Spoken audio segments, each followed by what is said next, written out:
What's up, you guys? We're about to do Raisu Palace on hard mode. I'm running Spirit Spammer. Gwen has Energy Surge, Searing Flames, Searing Flames, Searing Flames. Norgu's got Ineptitude. Master of Whispers is on BIP.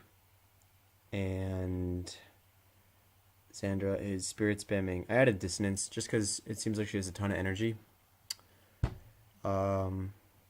And time on her hands, so she could just do a little bit of extra damage, especially if I'm casting Painful Bond. Sweet.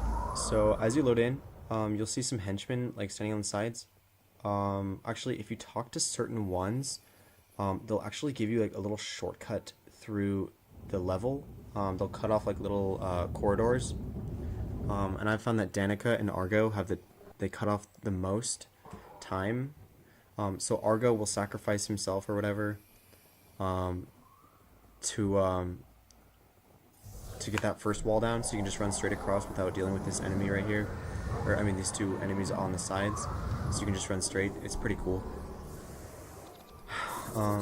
Yeah, so what's nice about this mission is that there's almost no AoE damage, so you don't have to worry about clumping. You don't have to worry about dropping your flag, like flagging your heroes separately to avoid the AoE and stuff.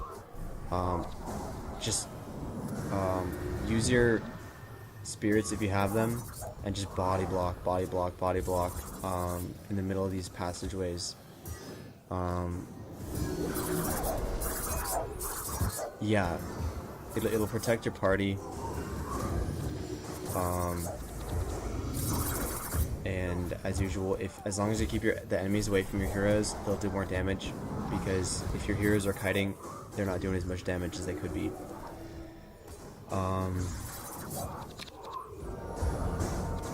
Jeez, yeah, this one fight took like a peculiarly long amount of time. I guess it's because like they're like little add-ins that were aggroing. Whatever the case, I just kind of sat it out, I guess. Just keep your spirits up. I guess I eventually, I think I kind of give up on this fight, and I just kind of decided to run past them. So yeah, flagging your heroes just ahead is really nice. Just drop the big flag. For this mission, you don't need to worry about your little flags at all. Just watch out for your big ones, just because there's no AoE damage that you have to flag your heroes apart for. For this particular part, there seems to be two like little floating blue orbs on the right and left side of this room that spawn enemies. So as soon as you take care of like the bulk of the enemies in the middle, then flag your heroes forward, so that they don't.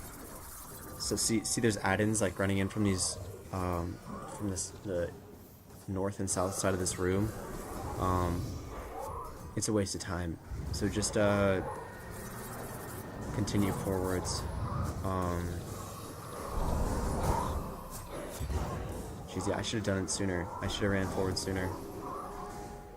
I just ran this, by the way. I'm not recording like this voiceover live. I just ran it and I'm recording it right afterwards. So yeah, so I just flag my heroes forward just so that I don't like aggro any more spawns, just to keep things moving forwards. If you find yourself like if you find fights lasting too long, just run past them. Or at least move forwards, because then what's nice is that if the enemies decide to follow you like up this corridor, then they'll all be clumped up, so they'll die faster. If you have enemies surrounding you on all sides, then the fights are going to last way longer, because your fire coming from your party is not as focused. Sweet. So yeah, just keep flagging your heroes up forwards. Really don't worry about AoE damage here, so it's okay to have your heroes clumped. These shuriken don't do much damage. If you have it might just be because I have Xandra spamming these awesome spirits, but if you have good damage, if you have decent protection on your team, then you don't have to worry about like those big spells that like wipe your party all at once. It's not like Tonic Eye Temple. It's not like it's not even like Gayala Hatchery or Eternal Grove, where you have to worry about like positioning. This is a very straightforward mission. It might help to get this add-on that I have installed. It's called in-game mission maps. If you look in the top right-hand corner at my mission map, you can see the dotted line that I'm following. That's not normally there. Normally it only appears behind me, but some saint on the wiki, he decided to make them. Bless his soul. Sweet. So yeah, and then also I'm running my interface mod, which is functionally complete. I haven't done the hero target button, like the focus target button on the heroes, or the hero like attack, defend, avoid combat buttons. I haven't done that. Okay, so for this part, this elementalist can actually deal some pretty big damage. This boss that's sitting up on the stairs that I'm targeting.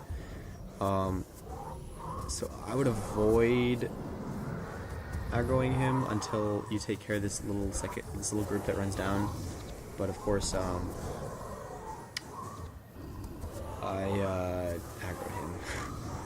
Whatever. Just call him so your heroes focus on him, because his starburst is actually I would say the starburst on the elementalist is the one AoE spell that you might have to worry about. Although if you have Protective Spirit, or especially Shelter that Xander has, you won't have to worry so much about dying, exploding from starburst. Yeah, pretty much. Pretty much straightforward mission. This mission can be very hard because these shuriken are very high level.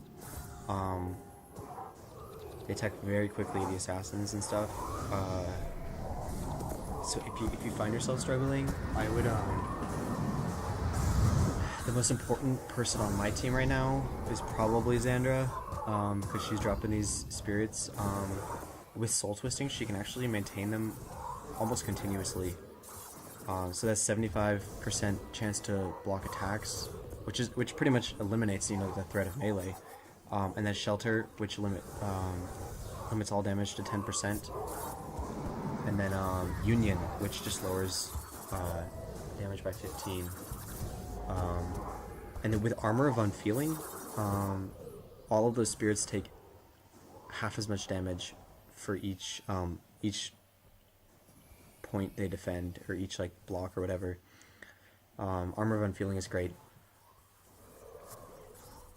Yeah, so this part, so the first part, Argo, he gave us a shortcut, and for this part, Danika, she gave us this secondary part, this second little corridor for us to go. If you look on the mission map up in the top right-hand corner, there's that little red loop that I just cut out. I find that at the beginning, if you choose Argo and Danika, it'll save the most time.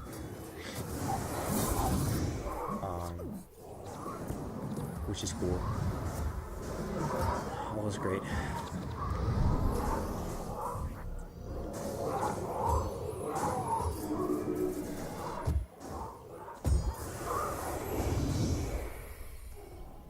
Okay, so I want to talk about enchantment removal for a second. I highly recommend on every team you have at least one